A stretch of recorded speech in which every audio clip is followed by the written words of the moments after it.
everybody. Welcome to ArtTales. We hope all of you are doing well. We know a lot of you are at home and looking for things to do with your kids. ArtTales is our regular program that we do twice a month here at the museum. We're stepping it up and doing it a little more often right now. And the book that we're going to read today is called Iggy Peck, Architect by Andrea Beaty, illustrated by David Roberts. Young Iggy Peck is an architect and has been since he was 2. When he built a great tower in only an hour with nothing but diapers and glue. "Good gracious, Ignatius," his mother exclaimed. "That's the coolest thing I've ever seen." But her smile faded fast as a light wind blew past and she realized those diapers weren't clean. "Ignatius, my son, what on earth have you done? That's disgusting and nasty. It stinks."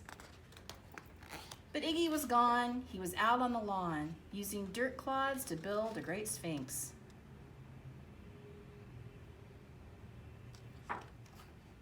When Iggy was 3, his parents could see his unusual passion would stay.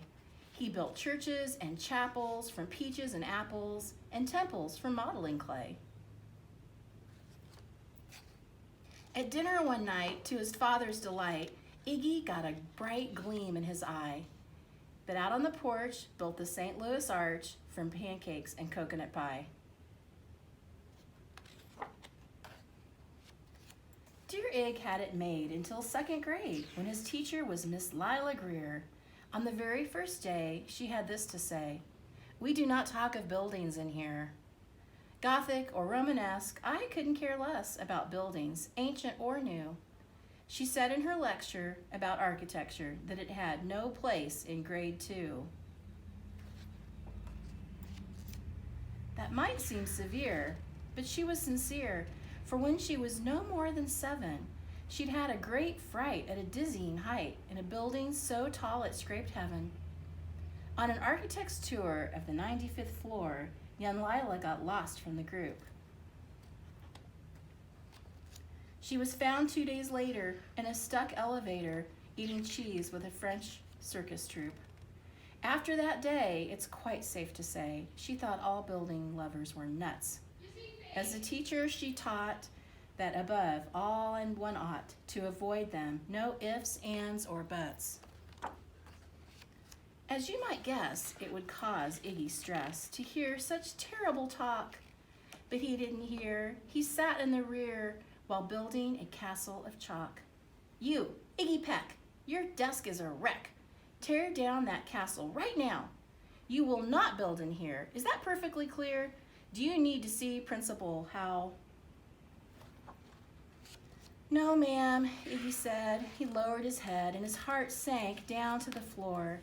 With no chance to build, his interest was killed. Now, 2nd grade was a bore. After 12 long days that passed in a haze of reading, writing, and arithmetic, Miss Greer took the class to Blue River Pass for a hike and an old-fashioned picnic. They crossed an old trestle to a small island nestled in the heart of a burbling stream. But they no sooner passed than the footbridge collapsed and Miss Lila Greer started to scream. "We're trapped here. Oh my, alas, kids, goodbye." Her eyeballs rolled back in her head. She dropped to the ground with a vague groaning sound, luckily fainted, not dead. The class was amazed. They stood there quite dazed, uncertain of what they should do. But one bright young man was off hatching a plan, which started with Miss Lila's shoe. Soon, each lad and lass there at Blue River Pass was working together as one. And when she came to, Miss Lila Greer knew that something quite brave had been done. She looked in the air and saw hanging there a structure with cables and braces, and on the far side, beaming with pride, were 17 smiling young faces. Boots, tree roots, and strings, fruit roll-ups and things, some of which one should not mention, were stretched ridge to ridge in a glorious bridge, dangling from shoestring suspension. It all became clear to Miss Lila Greer as she crossed that bridge over the stream. There are worse things to do when you're in grade 2 than to spend your time building a dream. Now, every week at Blue River Creek Elementary in 2nd grade, all the school kids can hear, along with Miss Greer, how the world's greatest buildings were made. The weekly guest speaker in a t-shirt and sneakers talks of buildings from Rome to Quebec. Of course, he's the guy who builds towers from pie, that brilliant young man, Iggy Peck.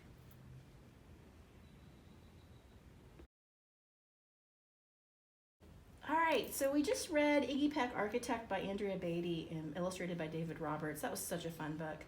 And I know a lot of you at home don't have a lot of art supplies, so we're trying to think of things that we can use that you might just have around the house. I'm going to use brown paper, but if you had grocery bags, old brown paper bags, you could even use newspaper for this, would be kind of fun. And we're going to look at doing some buildings. We're going to make some little buildings that we can cut out and pop up. I like these skyscrapers, and when you think about a skyscraper, it's really different components of rectangles and squares and triangles. Sometimes there's circles, there could be circular windows, but I'm actually, instead of making one big building, I'm gonna show you how to make a series of little buildings. I might just make 1 or 2 and then you can do the rest on your own. So I'm gonna start, and look what I have. I have my big black Sharpie marker, or you could do this with a pencil. But I'm just gonna start with, at the bottom, I'm gonna make kind of a square shape. Go look at my building again. See how it looks like it gets narrower as it gets to the top.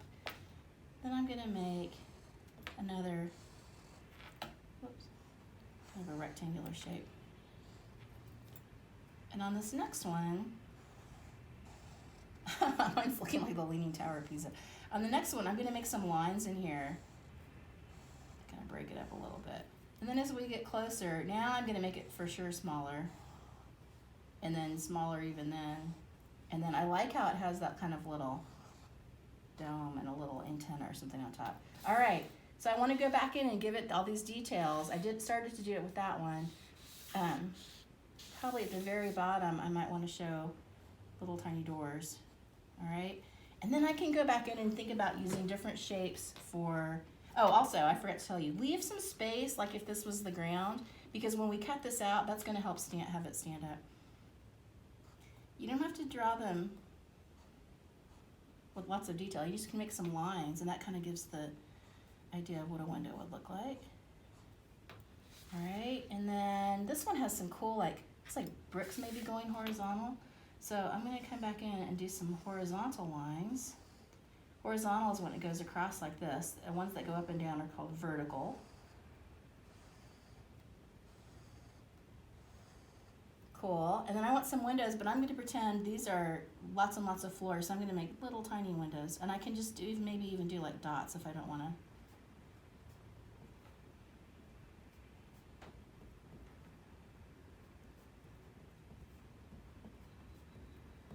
You get the idea. You're going to do your own version of this. I'm just kind of giving you some suggestions. Maybe this one I'm going to divide into 3 and then do big windows. Maybe this is one big gigantic window. That kind of looks like a mouth. All right, let's see. And then I can go up here and maybe do some of these kind of little arch shapes. Make some more lines. Maybe put a little thing on top. All right, you get the idea. And I don't like how, this is something you can do. I don't like how my building looks like it gets real fat right there.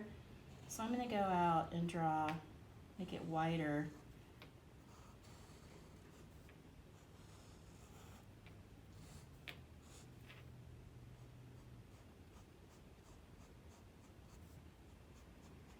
Okay, I like that better. I could go back in and do more details if I wanted, but I'm happy with this. Next, I'm gonna take my scissors, and I'm gonna just remind everybody, if you haven't used scissors or you're just learning how to use scissors, your thumb goes here, your pointer finger goes here, and before you cut, practice just making some little bites. Okay, one thing that people do a lot when they are learning how to use scissors is they think you have to open it all the way and close it all the way every time, and you really don't. So I'm gonna see if you can watch me cut this. I'm leaving the space down here. I'm only taking a little tiny snip. I don't have to make it close all the way. All right. And I don't have to have it right exactly next to the thing I drew. I can kind of do it out a little bit. Especially if you're just learning, you don't have to get too close because you don't want to cut your building up. All right, then I'm going to turn it around. And see, I'm just taking little tiny snips. I don't have to open and close it all the way. And it's almost like you're just squeezing the scissors. See, even this bottom part, when I'm doing little tiny cuts, it doesn't have to touch. It just gets close. And if you make a mistake, don't worry about it. You're just learning. That's how we learn to do stuff, is by practicing. If you accidentally take a little wrong turn. All right. Now, in a better, perfect world, I would have made this longer. But if you have some glue, you actually could glue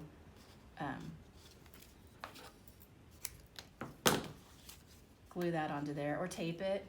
All right, and then what we're gonna do is we're gonna fold the bottom of my building.